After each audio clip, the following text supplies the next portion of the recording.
Hello everyone. आज की video में मैं तुम्हें बताऊंगा कि एचपीसीएल का जो अभी अगस्त में एग्ज़ाम हुआ था उसमें टॉपिक वाइज मतलब सब्जेक्ट वाइज कितने नंबर का कौन से सब्जेक्ट से पूछा गया था। देखो, इस वाली वीडियो में मैं तुम्हें बताऊंगा जो पिछले एग्ज़ाम हुआ था, मतलब जो अभी अगस्त में ही हुआ था। ये वो वाला पेपर है जो तुम्हें स्क्रीन पे दिख रहा है, ये वो अगस्त वाला पेपर ही है।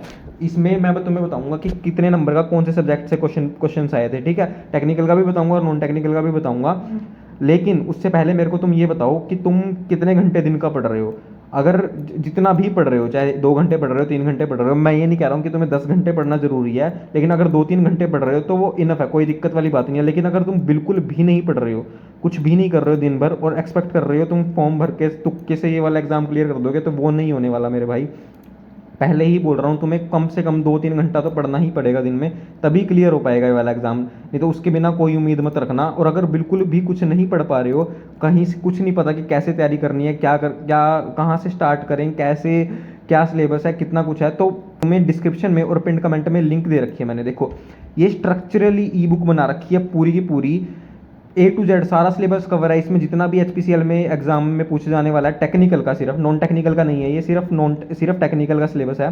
जितना भी तुम्हारा टेक्निकल का सिलेबस पूछे जाने वाला है इस वाले एग्जाम में, स्ट्रक्चरली टेम्पलेट बना रखी है एक एक सब्जेक्ट की, सारा कुछ कवर कर रखा है। बस तुम्हें कुछ नहीं करना है, इसको डाउनलोड करना है, डिस्क्रिप्शन में और पिन कमेंट में लिंक दे रखी है, डाउनलोड कर पढ़ना शुरू कर देना है। सिर्फ 200 पेज की पीडीएफ है, दिन के 4-5 पेज भी पढ़ोगे, जो कि तुम आराम से 1 घंटे के अंदर अंदर पढ़ सकते हो। दिन के 5 पेज, कुछ नहीं करना, रटना ही है 5 पेज दिन के।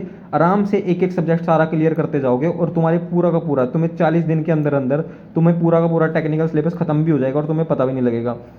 तो तभी कह रहा हूँ कि बस दिन का 2-3 घंटे पढ़ते रहो, एक एक दिन वेस्ट मत करो। बस 40 दिन बचे हैं, एक बार 40 दिन में अच्छे से पढ़ाई कर लो, एक बार ये वाला एग्जाम क्लियर कर दो। फिर फिर तुम कुछ भी कर सकते हो, चाहे इंस्टा पे रील्स स्क्रॉल करते रहना या फिर कुछ भी टाइम पास करते रहना। बस ये वाला एग्जाम क्लियर करो, 3 महीने की मेहनत में आराम से क्लियर कर दोगे। 3 महीने तो बचे भी नहीं है, 50 दिन बचे हैं। 50 दिन की मेहनत में आराम से कोई भी एग्जाम क्लियर कर सकते हो। अब तो मैं बताता हूँ क्या क्या सिलेबस आएगा, कितना नॉन टेक्निकल का आएगा, और टेक्निकल से कौन कौन से सब्जेक्ट से कितना पूछा जाने वाला है। ठीक है, सबसे पहले तुम्हें नॉन टेक्निकल ही बता देता हूँ, जो पिछले साल था सेम टू सेम वही है। नॉन टेक्निकल से तुम्हारा 17 नंबर का इंग्लिश से पूछा जाएगा, 34 नंबर का मैथ से और 34 का रीजनिंग से। ठीक है, देखो ये वाले एग्जाम में भी, ये वाले एग्जाम में सेम टू सेम पैटर्न था। ये देखो, ये वाला पेपर तुम्हें कैसे मिलेगा, इस ई बुक के साथ ना मैंने ये वाला प्रीवियस ईयर पेपर भी अटैच कर दिया है।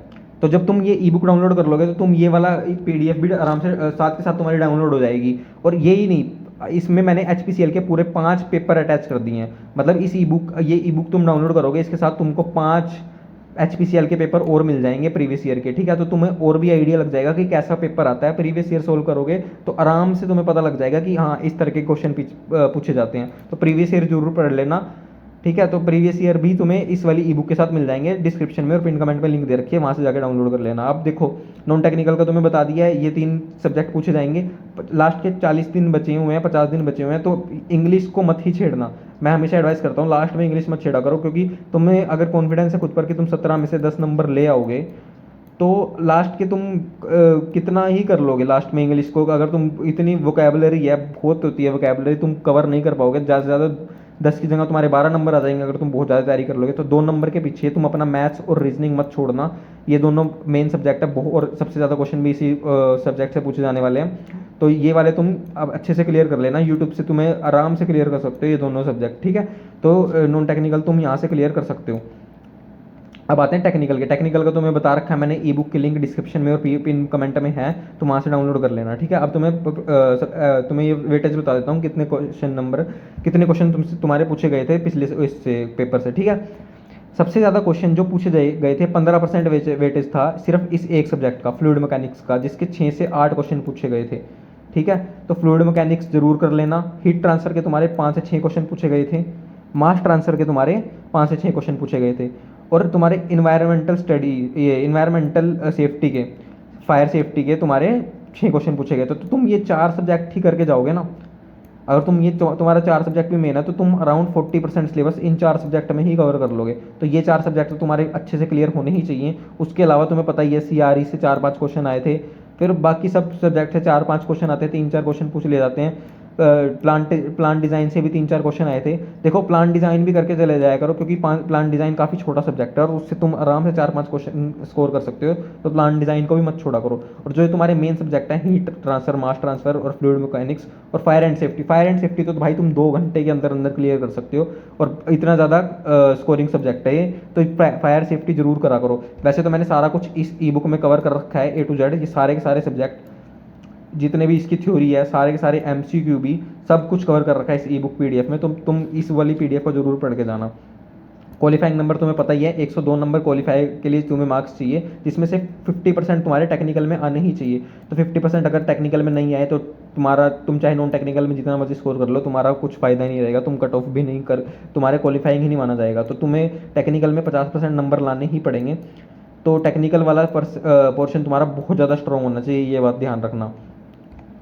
ठीक है, तो जैसे कि तुम्हारे मान लो 85 नंबर के क्वेश्चन आएंगे टेक्निकल के, तो 85 में से तुम्हारे 43 नंबर टेक्निकल में सही होने चाहिए, तो वो एम रखना। और 102 नंबर तो तुम्हारे टोटल सही होने ही चाहिए, जिसमें तुम्हारी नेगेटिव मार्किंग भी है, तो ये चीज़ भी ध्यान रखना। उस हिसाब से अपनी बिल्कुल अच्छे से तैयारी रखना आपकी बार, ठीक है।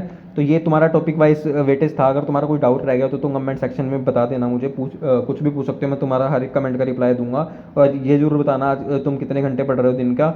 और अगर कोई डाउट और तुम्हें कोई अपडेट चाहिए हो तो मैं टेलीग्राम पर भी देता रहता हूँ, टेलीग्राम चैनल भी ज्वाइन कर लेना, डिस्क्रिप्शन में लिंक दे रखी है। और ई बुक की लिंक भी डिस्क्रिप्शन में और पिन कमेंट में, वहाँ से जाके ई बुक को भी डाउनलोड कर लो।